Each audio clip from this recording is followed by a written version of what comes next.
against and still determined to use the weapon of love.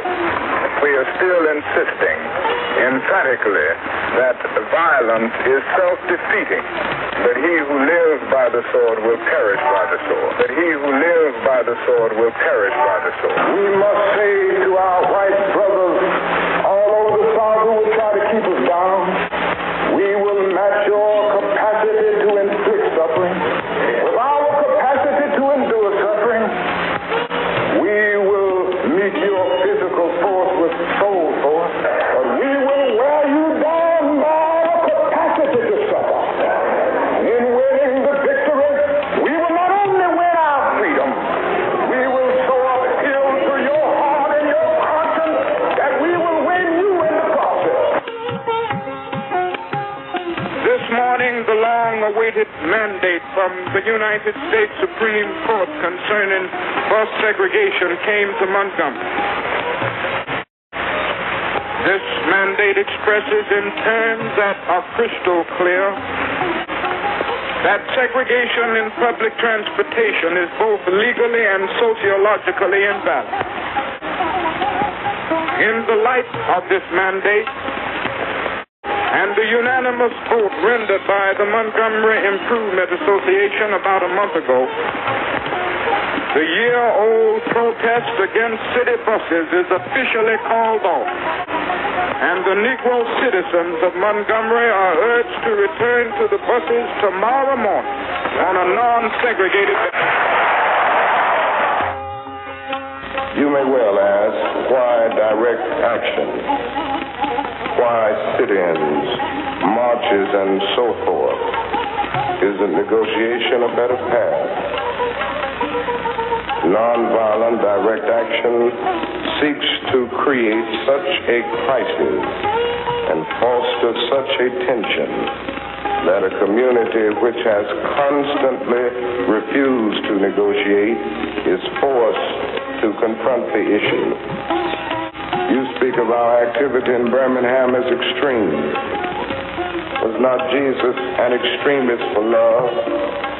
Love your enemies, bless them that curse you, do good to them that hate you, and pray for them which despitefully use you and persecute you. Will we be extremists for the preservation of injustice? You've got to keep the white and the black separate. He's a menace to the peace of this city. Oh, I've been here so many times, I'm immune to it. We aren't going to march with any Molotov cocktails. That isn't our movement. We aren't going to march with any weapons. That isn't our movement. We aren't going to march with bricks and bottles. We are going to march with something much more powerful than all of that. We are going to march with the force of our soul. You can turn your back on me, but you cannot turn your back upon the idea of justice. You can turn your back now and you can keep the club in your hand, but you cannot beat down justice. And we will register to vote because as citizens of these United States, we have the right to do it. All the world today knows that we are here and we are standing before the forces of power in the state of Alabama saying we ain't gonna let nobody turn us around.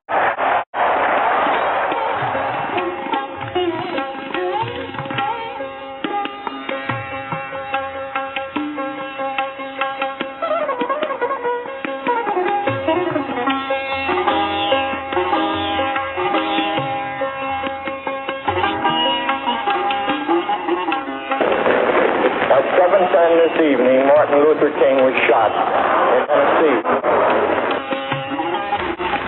No man is free if he fears death.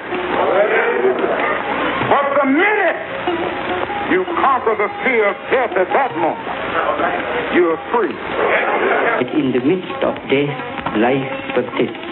In the midst of untruth, truth persists. In the midst of darkness, light persists. Hence I gather that God is life, truth, light. He is love. He is the supreme good.